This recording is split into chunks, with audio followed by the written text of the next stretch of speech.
ನಮಸ್ತೆ ಎಲ್ಲರಿಗೂ ಫಾಸ್ಟ್ ಅಡುಗೆ ಮನೆ ಚಾನಲ್ಗೆ ಸ್ವಾಗತ. ಎಲ್ಲ ಹೆಂಗದಿರಿ? ಎಲ್ಲ ಆರಾಮದಿರಿ ಅಂತ ಅಂದ್ಕೊಂಡಿದ್ದೀನಿ.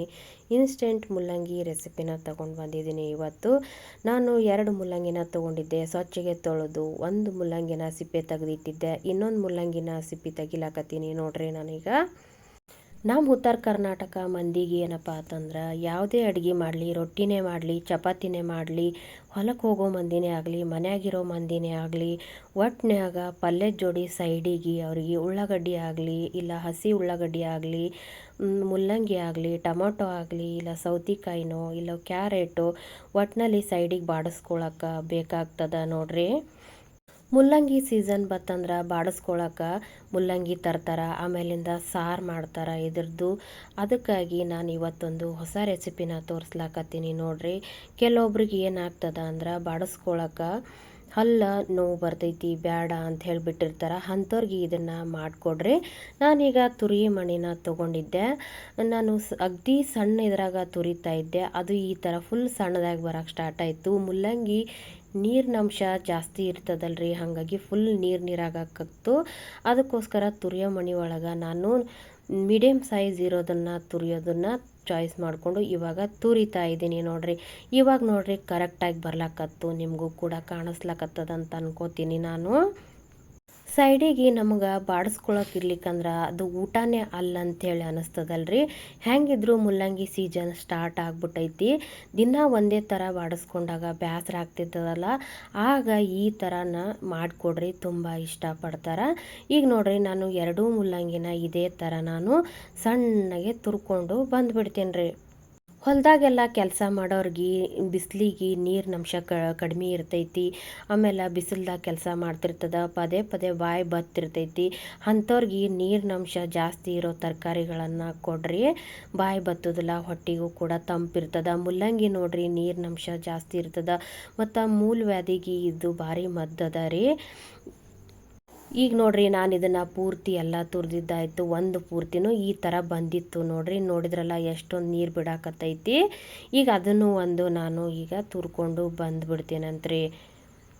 2 ಮುಲ್ಲಂಗಿ ತುರಿದಿದ್ದಾಗಿತ್ತು. ನಾನು ಒಂದು ಬೊಗೋಣಿ ತೊಗೊಂಡಿದ್ದರೆ ಆ ಬೊಗೋಣಿಗೆ ನಾವು ಏನು ತುರಿದಿಟ್ಟಿದ್ವಲ್ಲ ಆ ಮುಲ್ಲಂಗಿನ ಇದಕ್ಕೆ ನಾವು ಸೇರಿಸ್ಕೊಂಡು ಬಿಡೋಣಂತ್ರಿ.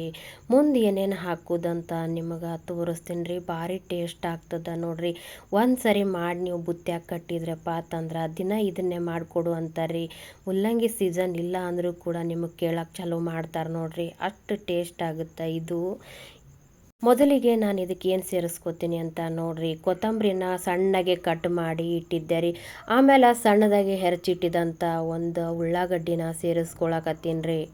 ಉಳ್ಳಾಗಡ್ಡಿನ ಸೇರಿಸಿದ್ದಾಯ್ತು. ಮುಂದೀಗ ನಾನು ಸ್ವಲ್ಪ ಹುಳಿ ಬರಲಿ ಅಂಥೇಳಿ ಮೊಸರನ್ನ ಸೇರಿಸ್ಲಾಕತ್ತೀನಿ ನೋಡ್ರಿ. ಒಂದು ಸ್ವಲ್ಪ ಮೊಸರನ್ನ, ಗಟ್ಟಿ ಮೊಸರನ್ನ ಸೇರಿಸ್ಕೊಂಡಿದ್ದೀನಿ ನೋಡ್ರಿ.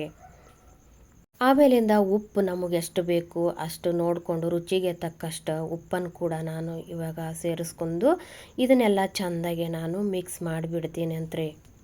ಇದನ್ನು ನಾವು ಬೇಕಂದ್ರೆ ಮೊಸರು ಸೇರಿಸ್ಕೊಂಡಿರ್ತೀವಲ್ರಿ, ಅದರಲ್ಲಿಂದ ಮತ್ತಷ್ಟು ರುಚಿ ಕೊಡ್ತದ. ಅನ್ನಕ್ಕೆ ಕೂಡ ನಾವು ಇದನ್ನು ಮಿಕ್ಸ್ ಮಾಡಿಕೊಂಡು ತಿಂದ್ರೂ ನಡೀತದ ನೋಡ್ರಿ. ಇದನ್ನೆಲ್ಲ ಚೆಂದಾಗೆ ಮಿಕ್ಸ್ ಮಾಡಿಕೊಂಡು ಈ ಥರ ಎತ್ತಿಡೋಣಂತ್ರಿ. ಇದು ಸಪ್ಪಗಿರ್ತದಲ್ರಿ, ಸಪ್ಪಗಿರೋ ಸಂಬಂಧಾಗಿ ನಾವು ಮಕ್ಕಳಿಗೆ ರೊಟ್ಟ್ಯಾಗ ಸುತ್ತಿ ಕೊಟ್ರೂ ಚಲೋ ಆಗ್ತದ್ರಿ, ತಿಂತಾರೆ ಆರಾಮಾಗಿ. ಇದಕ್ಕೊಂದು ನಾವು ಒಗ್ಗರಣೆ ಕೊಡಬೇಕಾಗ್ತದ್ರಿ, ಟೇಸ್ಟ್ ಬರ್ಬೇಕಲ್ಲ. ಅದಕ್ಕಾಗಿ ಸ್ವಲ್ಪ ಎಣ್ಣೆ ಹಾಕ್ಕೊಂಡಿನಿ. ಎಣ್ಣೆಗೆ ಸ್ವಲ್ಪ ಸಾಸಿವೆ ಹಾಕ್ಕೊಂಡಿನಿ ನೋಡ್ರಿ. ಆಮೇಲಿಂದ ಸ್ವಲ್ಪ ಉದ್ದಿನ ಬ್ಯಾಳಿನ ಸೇರಿಸ್ಲಾಕತ್ತೀನಿ ನೋಡ್ರಿ. ಆಮೇಲಿಂದ ಸ್ವಲ್ಪ ಕಡಲೆಬೇಳೆ ಕೂಡ ನಾನು ಸೇರಿಸಿದ್ದೀನಿ. ಸ್ವಲ್ಪ ಅವು ಫ್ರೈ ಆಗಲ್ರಿ. ಇನ್ನೊಂದೇನಪ್ಪ ಅಂತಂದ್ರೆ ಇದಕ್ಕೆ ಇಂಗನ್ನು ಹಾಕೋದು ಮರಿಬೇಡ್ರಿ. ಇಂಗನ್ನು ಹಾಕಿದ್ರಿ ಅಂದ್ರೆ ಇನ್ನೂ ಟೇಸ್ಟ್ ಕೊಡ್ತದ್ರಿ. ಆಮೇಲೆ ಒಂದು ಬ್ಯಾಡಗಿ ಮೆಣಸಿನ್ಕಾಯಿನ ಮುರಿದಿಟ್ಟಿದ್ದೆ ರೀ, ಅದನ್ನು ಸೇರಿಸ್ಕೊಂಡು ಸ್ವಲ್ಪ ಇಂಗನ್ನು ಕೂಡ ಸೇರಿಸ್ಕೊಂಡು ಬಿಡ್ತೀನಿ ನೋಡ್ರಿ. ನಾನು ಏನೀಗ ಒಗ್ಗರಣೆ ಹಾಕಿರ್ತೇವಲ್ಲ ಕರಿಬೇವು ಕೂಡ ಸ್ವಲ್ಪ ಸೇರಿಸಿದ್ದೀನಿ ರೀ.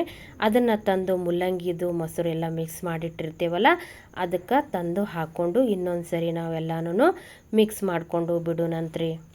ಒಗ್ಗರಣೆಗೆ ಉದ್ದಿನಬೇಳೆ ಕಡ್ಲೆಬೇಳೆ ಒಂದು ಮೆಣಸಿನ್ಕಾಯಿನ ಹಾಕಿರ್ತೀವಲ್ರಿ, ಅದ್ರದ್ದೆಲ್ಲ ಘಮ ಕೊಡ್ತಿರ್ತೈತಿ. ಮತ್ತು ಮುಲ್ಲಂಗಿದು ಮಾತ್ರ ತಿನ್ನಕ್ಕೆ ಬಾಯಾಗ ಭಾಳ ಟೇಸ್ಟ್ ಇರ್ತದೆ. ಈ ಥರ ರೊಟ್ಟಿಗೆ ಒಂದ್ಸರಿ ನೀವು ಬಾಡಿಸ್ಕೊಂಡು ನೋಡ್ರಿ, ಭಾರಿ ಮಸ್ತ್ ಇರ್ತೈತಿ. ಇದನ್ನು ಎದ್ರಾಗ ಮಾಡಿ ಅಂತ ಕೇಳ್ತಾರ ಮನ್ಯಾಗ ಎಲ್ಲರೂ. ಆ ಥರ ಆಗ್ತದ್ರಿ ಇದು ರೆಸಿಪಿ. ಈ ವಿಡಿಯೋ ನಿಮಗೆ ಇಷ್ಟ ಆಗಿತ್ತಂದ್ರೆ ಶೇರ್ ಮಾಡಿರಿ, ಸಬ್ಸ್ಕ್ರೈಬ್ ಮಾಡಿರಿ, ಲೈಕ್ ಮಾಡಿರಿ. ಇದೇ ಥರ ಹೊಸ ರೆಸಿಪಿ ಒಂದಿಗೆ ಬರ್ತಾ ಇರ್ತೀನಿ ರೀ. ಹೋಗ್ಬಲ್ರಿ, ಮತ್ತು ನಿಮಗೆ ಮುಂದಿನ ವಿಡಿಯೋದಾಗ ಸಿಗ್ತೀನಿ.